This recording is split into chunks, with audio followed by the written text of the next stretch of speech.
felt the earth tremble under her. Just barely a tingle, but it made every scale want to turn inside out. A headache sprouted inside her skull, as fast as a tsunami crashing upon the shore. Visions assaulted her eyes, but she couldn't seem to make sense of them. Talons digging into her head, she tried to breathe through the liquid fire pouring over her brain. Her toes curled, her wings froze. Her tail thrashed as she fought to keep herself from passing out. Finally, when it seemed that the pain would be without end, it receded as the visions died. Taking deep breaths, Moon worked to push the last of the agony away. Disorientated, she opened her eyes. When had she fallen? One wing was crumpled underneath her. A knee was pressed into her ribs in a very uncomfortable way. Slowly, she stood on shaking legs. What had caused that? Tentatively, as if fearing another onslaught of pain, she tried to recall the wall of visions that had slammed down onto her mind. But no, they were gone, as distant from her recollection as yesteryear's dreams.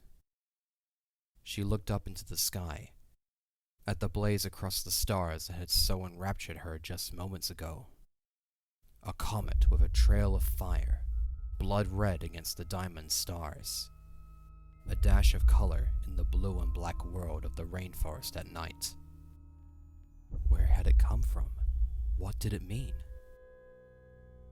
There was a faint noise at the edge of her hearing.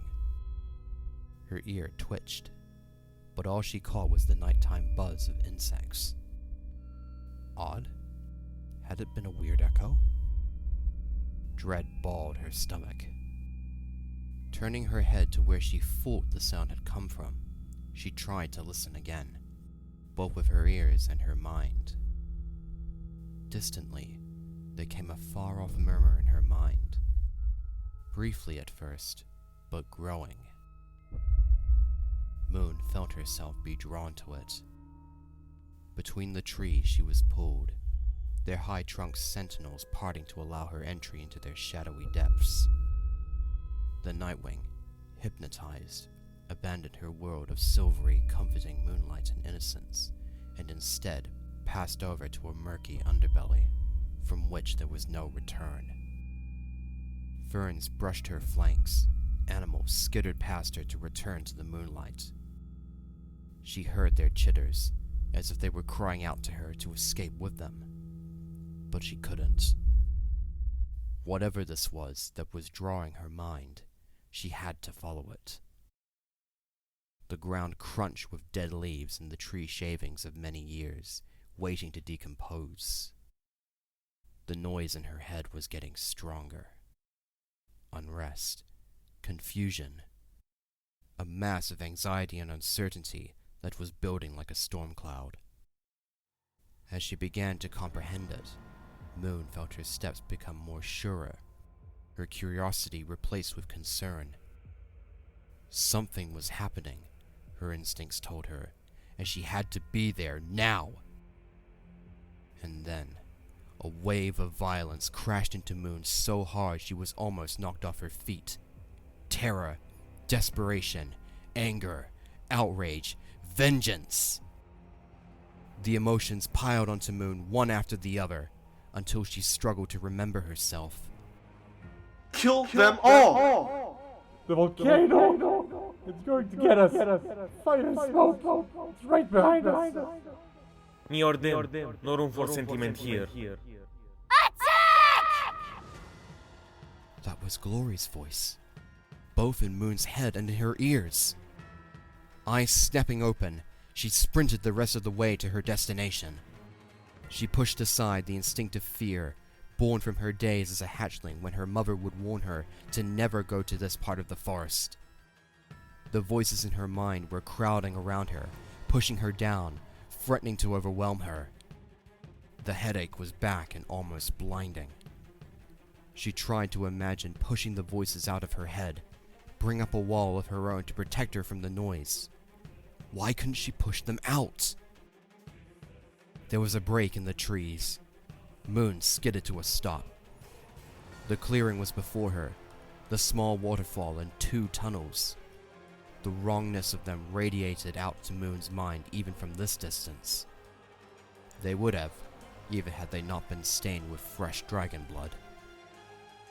Black wings were pouring through the tunnel in the tree, dozens of them.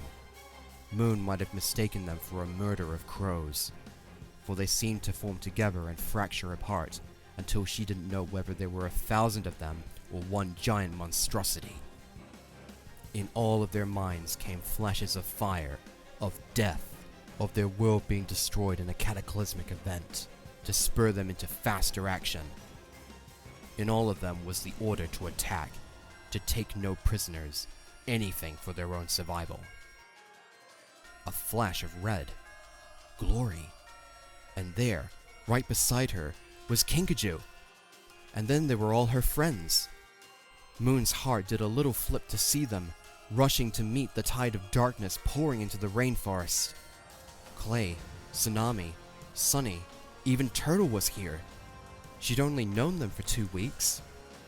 If there was a bond of friendship, it was tentative, as she didn't know what to tell them and what not to. Even so, Moon felt a stab of petrifying fear to see them racing towards obvious danger. Turtle crouched behind Tsunami, eyes wide and head dipped down. He was terrified. The complete opposite of Kinkajou, who stood tall as her little height would allow, red and striped with black, ferocious with her fangs bared. She, Glory, and Tsunami were the first ones to launch themselves into the battle. Other rainwings appeared in the trees. They abandoned their camouflage, or it simply fell away in their shock, to rush to their queen's aid. Some of them tried to use their sleeping darts, and a few nightwings went down quickly. But 3 more were there to swarm the shooters. Within moments, it turned into a bloody brawl. The rainwings should have had the advantage. They had the camouflage and the home territory that they had evolved to inhabit, but the ferocity and the discipline of the nightwings matched them. Some rainwings managed to use their venom, but most still had the mindset to never use their venom on living beings. Moon could see in their minds, the old habits struggling to be shaken in their fear and confusion. The nightwings took advantage of this, and came in close to clobber the smaller dragons' heads or attack from behind. Moon huddled in the underbush, holding her head against the onslaught of thoughts and feelings. Her heart wrenched itself in 2. How could this be happening? Why was her tribe doing this? Should she help her friends? What about her duty? How many would die if she chose one side or the other? But her friends were getting hurt. Moon's head snapped towards the sound. She knew that name.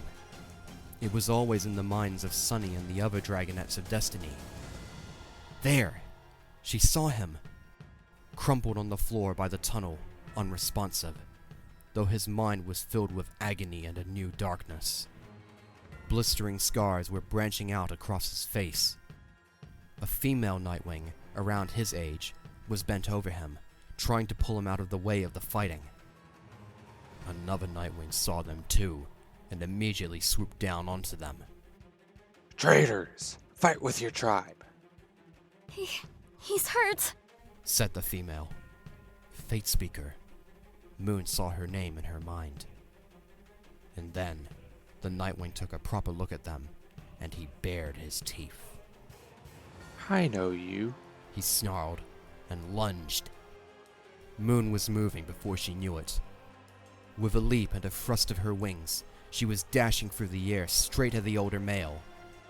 She turned at just the right moment and smashed her side into his. The force was enough to shove him away, even if it did leave Moon with a tear-inducing bruise. A shake of her head, and she scrambled to her feet. She'd acted on instinct, like whenever she hunted. Just fast movements in response to her desire. Now, her rational side was back. Assaulted on all sides from all the minds of the battle around her. Her terror and indecisiveness returned too. The male was getting to his feet. Unsure of what to do, Moon thrust out her wings to hide Starflight and Fatespeaker behind her. The male looked her up and down, not recognizing her. They were almost nose to nose. By the shape of his snout and the build of his shoulders, Moon guessed he was around her age. But she was taller, and he was sickly thin. The male thrashed his tail, trying to not look intimidated. Who are you? What are you doing? His thoughts on all the ways he could kill her to get to his real prey made Moon tremble so hard her voice shook. Leave them alone! Hey! The male turned, only to be met with a head turned upside down from a branch overhead. The moment he turned to her, she let loose her fangs and sprayed venom into his face. The Nightwing howled with pain. Moon cried out with him, as through his mind, his excruciating agony became hers. Their skin was melting off their faces. Their eyes were gone. Their bones and nerves were burning away. Their brain... gone. The body dropped to the floor. Dead.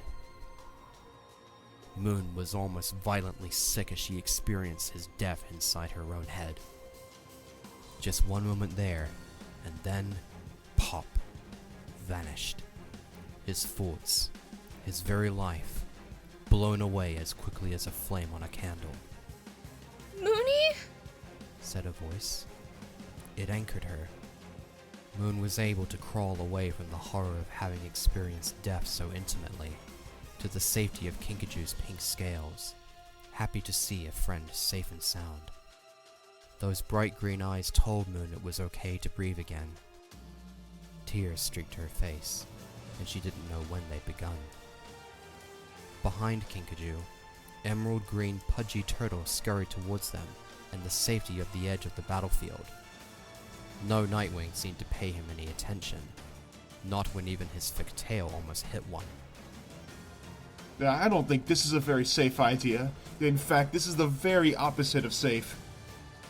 He clutched a pouch that hung from around his neck. Queen Glory! Kinkajou waved her wings, and a moment later, the Rainwing Queen swooped out of thin air to land before them. She instantly inspected Kinkajou from head to tail. Are you alright? She demanded, seeming not to notice how one of her brows had been cut, blood pouring into her eye. Brilliant! Kinkajou cried, her thoughts bursting with bloodthirsty rainbows. What's our plan?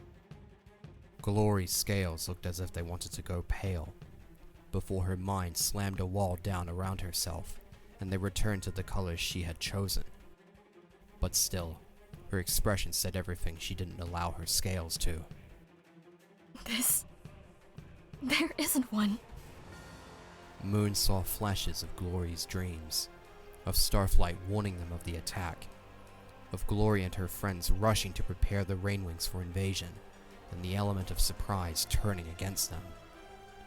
Now, her Rainwings were unprepared and shocked and frightened, and this was the worst nightmare Glory could ever imagine. Excuse me? Glory? Fatespeaker nearly shrieked. The Rainwing turned and finally saw Starflight. Is he? He's alive, but he's really hurt. Come on, Glory! We can turn this around! But Moon saw what the Queen saw. A Rainwing screaming as her wings were shredded by two Nightwings. Another Rainwing fell to the floor, neck broken, dead. A Nightwing was trying to save his own talons as venom ate away at his fingers. Tsunami, and Glory's other friends, fighting for their lives. And the Rainwing Queen made a choice. She yelled at the top of her voice. She shot into the air, turning her wings a dazzling bright yellow and green and pink, the brightest colors she could manage in order to grab her tribe's attention. With me, Rainwings!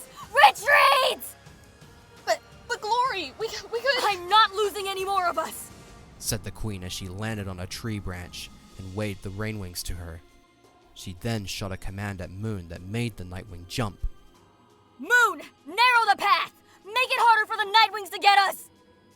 She's trusting me. Moon wondered in awe, but she did as commanded. Summoning the fire into her throat, she let it shoot out of her mouth, igniting the dry rainforest floor. The blaze quickly grew, and the other Nightwings leapt back away from the flames. Moon met each of their stares as they studied her, their thoughts confused, accusing.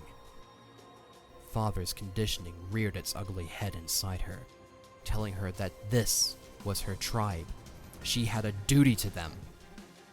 But Moon only had to see the little bodies on the floor to realize that this was wrong. She didn't want to condemn her people, for she could see inside their heads that for most of them, this was something they didn't want to do. They were terrified of the volcano that had blown up behind them. They wanted to live, and they'd been told that another tribe was standing in the way. Across the battlefield, Rainwings took the opportunity for the Nightwing's distraction and vanished with their changing scales. Moon didn't even realize they all came flying past her until she felt the brush of their minds and the wind under their wings. The other Dragonettes of Destiny were the last to make the sprint to escape. Clay bundled Tsunami and Sunny underneath his wings as he ran straight through the fire, his fireproof scales absorbing the damage meant for his sister figures. One Nightwing tried to launch himself at their backs, a cheap shot. Tsunami leapt out from under Clay's wing, grappled the Nightwing to the floor, tore open his stomach and snapped his neck in half as many seconds. She then abandoned the body to run straight towards Moon and Glory and the others. We're falling back! Stay close and fly to your— Moonwatcher. Everyone froze. Moon felt her heart try to smash out of her ribs. They slowly turned to see Morrowseer step over the flames.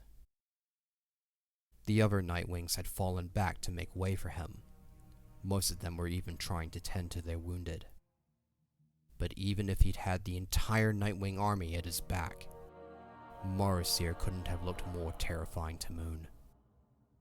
He loomed over her, closer and closer, eyes melding with the firelights. Glory! Get back! Go! We'll hold him off. Get the Rainwings out of here. It was clear in the young queen's mind that she wasn't about to abandon her friends. No, Clay! A queen should stand with her subjects and allies! She then met Morrowseer's eyes. A lesson your queen never really learned! He hissed, as did some Nightwings behind the fire. Moon saw it flash through their heads. Queen Battlewinner was dead. Her father pointed one sharp claw at Glory. From the moment I set eyes on you, I knew you were trouble. Trouble? She echoed, her scales shimmering until she matched the raging flames. Here's trouble for you. You may have won tonight, but just know that it's not over. I won't stop until our tribe gets our home back. I won't rest until I see you dead and melting in a pool of venom for what you've done! Violence and hate bristled under the surface. They were ready to launch themselves at each other. Clay planted himself in front of Glory. His first instinct was always to protect his family. Glory, don't! Morrowseer was going to use the distraction. Moon could see it in his tense shoulders even when she couldn't read past the numbers. She threw herself into his path, wings outstretched. Please! He paused, staring down at her. A fierce disappointment burned through her father's eyes. Years of instinct screamed at Moon to back down immediately. She shrank, neck bent, tail tucked between her legs. She hyperventilated, her talons fusing with the ground. But then there was someone at her side. Royal blue scales, bared teeth. Tsunami. Back off, Squid Brain. We're getting out of here. You can't stop us. He quirked a brow at her, but other than that, his expression didn't shift. Neither did his fixed gaze on Moon. Is that so? You've got the rainforest, said Clay, appearing on Moon's other side. She stared between him and Tsunami standing beside her, protecting her. And she was awed. Behind them all, Glory growled. You got what you wanted. Let us go. And leave a knife at our backs? I think not. Especially not with my daughter. He knew what he was doing. He got the reaction he wanted. Moon felt that small sentence completely blow up the minds of those around her. Tsunami even flinched away from her, as if she had suddenly turned into a viper. She looked hurt, confused, suspicious. And Moon felt like her wings had been ripped away. Whoa. Kinkajou murmured somewhere behind Moon's wings. Moony, you never said that the big bad one is your dad. Moon? She turned to Clay. His expression was puzzled, and his mind was trying to piece together why she hadn't said anything sooner. Is he really? Oh yes. My dragonette, raised away from the island to grow up to be the weapon we need. She's not a thing. A flash of gold, sunny. Moon was shocked. They hadn't really spoken that much, mostly because Moon was too shy. She could read inside the Sandwing's head that she was just as shocked as everyone else. But unlike the others, she didn't hold it against Moon. She still had faith. Morrowseer peered down his nose at the small yellow dragon. She's my daughter. She'll do as I say. No. Everyone looked to Moon, as surprised as she felt to hear herself speak. But she stood up, even when every instinct told her to get down, appease him, don't make him angry. She brushed her wing against Sunny's, hoping that bravery would rub off on her. Father, please. They're my friends. You have a duty. But it's not right. There is no right. There is only the tribe. You're wrong. What you're doing, taking the rainforest, trying to make the prophecy anything you want, that's not destiny. Even if you were the one who delivered it. All of this is not the way things should be. Morrowseer threw his head back and laughed. Moon shuddered. Oh, don't presume to lecture me, stunted Sandwing. She's right. You don't control us anymore. We will stop you. You and all the Nightwings. You invaded the wrong rainforest. Morrowseer lost all traces of mirth. His lips curled to reveal a hint of his teeth. You think to threaten us? We made you! You dragonettes are only important because of us, and we can destroy you just as easily. No, you can't. We have a prophecy to fulfill, and there is nothing you can do to stop it from happening. My prophecy can happen any way I like, considering I'm the one who made it up in the first place. Silence. Even Moon was shocked. Not even she'd known her father's plans extended this far back.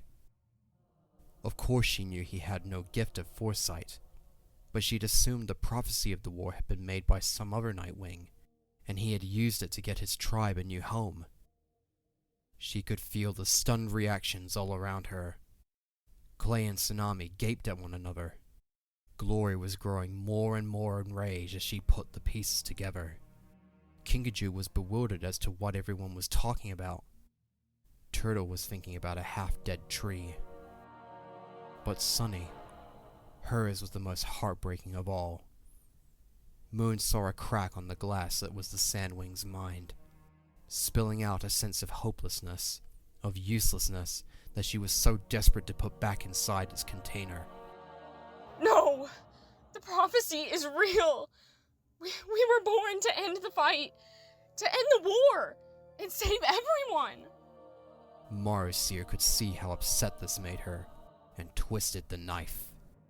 Oh, I'm afraid not. You're just as ordinary as any other dragon. Sunny stood still, chest heaving to contain all the emotion inside her. And then, with a loud sob, she whirled around and dashed off into the darkness.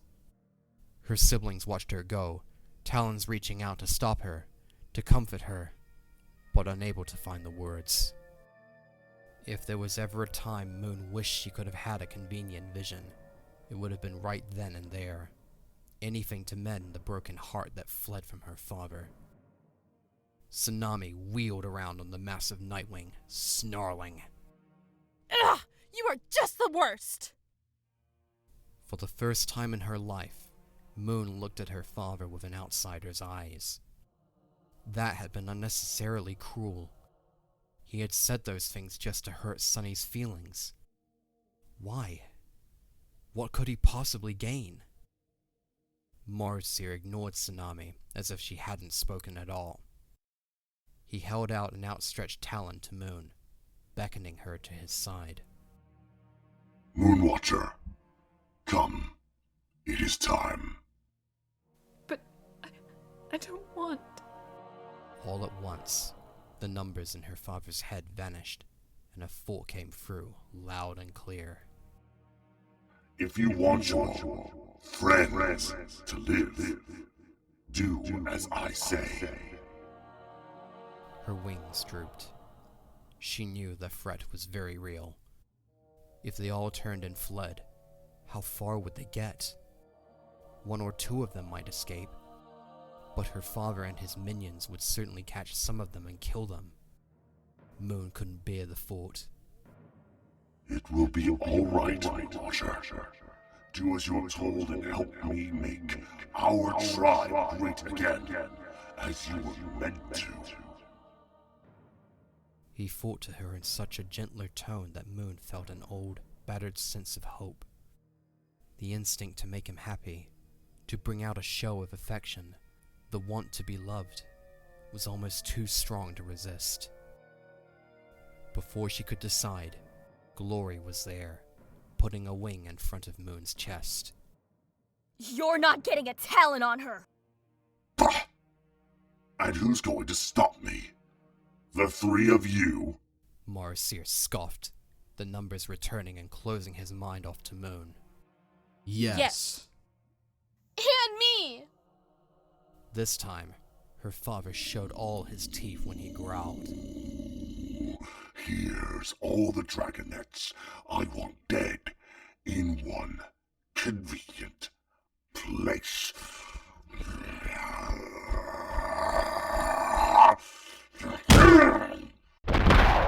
A shadow burst out from between the other Nightwings and hit the back of Morrowseer. Overbalanced, he fell to the ground. The dragon on top of him managed to put enough weight on his head that he hit a rock and was dazed. The new dragon stood over him, heaving with the exertion of having to shove her way through the crowd and fight him. She'd managed to stun everyone into shocked silence. Turning, she immediately looked to Moon, who felt her heart leap into the stars with joy as she recognized the dragoness who looked a lot like herself. Mother! She leapt into her waiting wings and clung to her mother in a fierce embrace. Secretkeeper was whispering soothing words to her, crying, holding her just as tight. Moon couldn't stop her tears. Here was her mother. How long had they been separated? It felt like an eternity. But now, she felt safe. She felt right. Oh, my little moon. Secretkeeper pulled her back enough to look over her from horns to tail. You came for me! Her mother held her close again. Of course I did, my moonbeam. I'd do anything for you. Abruptly, Moon didn't care if all the Nightwings, if all the world, hated her for her mother's decisions. Because she knew her mother was right. She'd taken her away, broken tribe law, broken her marriage, all for the love of her dragonet. Moon felt like the luckiest Nightwing in the world. A cough, and mother and daughter turned to see Kinkajou and all the others watching them. Not to interrupt or anything, but we might want to, go now? Yes, let's go. Moon was shocked. She thought her mother's loyalty was without question. But the tribe don't deserve you. She bumped her snout with Moon's. Numbers twinged at Moon's mind. Look out! Secretkeeper shoved Moon back as Morrowseer reared above them. Moon fell and tumbled in the dirt from the force. Clay's warm talons were the ones to lift her up, the touch amplifying his thoughts, conveying his dismay, his sense of helplessness. Moon spun back towards her mother. Secretkeeper was grappling as if her life depended on it against Morrowseer, probably because it actually did. Her husband was much broader and more muscled than she was. Just one swipe of his talons left a blow that allowed everyone to hear the thump that almost broke her ribs. Mother! Moon rushed to help, but two sets of talons held her back. She struggled, frantic. Mother! Moonwatcher! Secretkeeper shouted back, as she tried to claw at Morrowseer's face, trying to keep him back. Get out of here! Fly! Morrowseer managed to duck his head and roar. Seize them! The Nightwings who had been following the drummer and remained at the ready, charged to leap over the fire at the dragonets.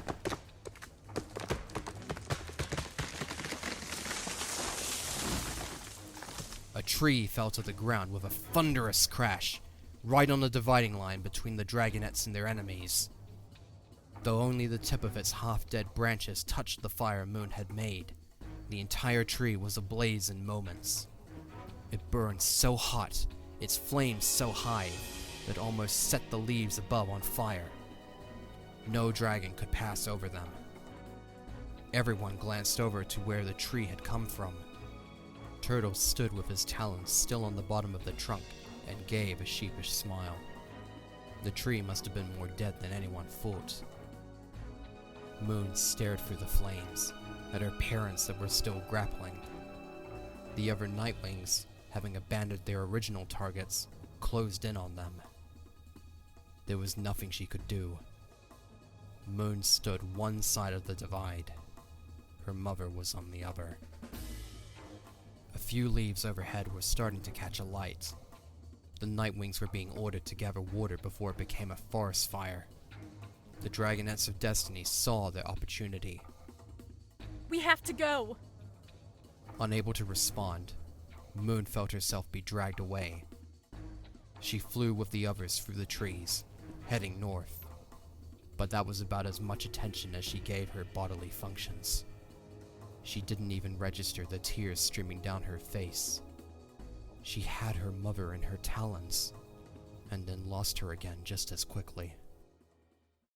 Her entire world had been turned upside down. The Rainwings, the Dragonets of Destiny, and their tagalongs didn't stop. Not until dawn was almost upon them, and they had reached the northern border of the rainforest. Only then did they pause to catch their breath. Only then did they look back. Clay came over to Glory, as she stared back at the kingdom she had abandoned. He put a wing around her shoulders. I'm sorry, Glory. We'll get it back. I swear, if it's the last thing I do, I will make them pay for this!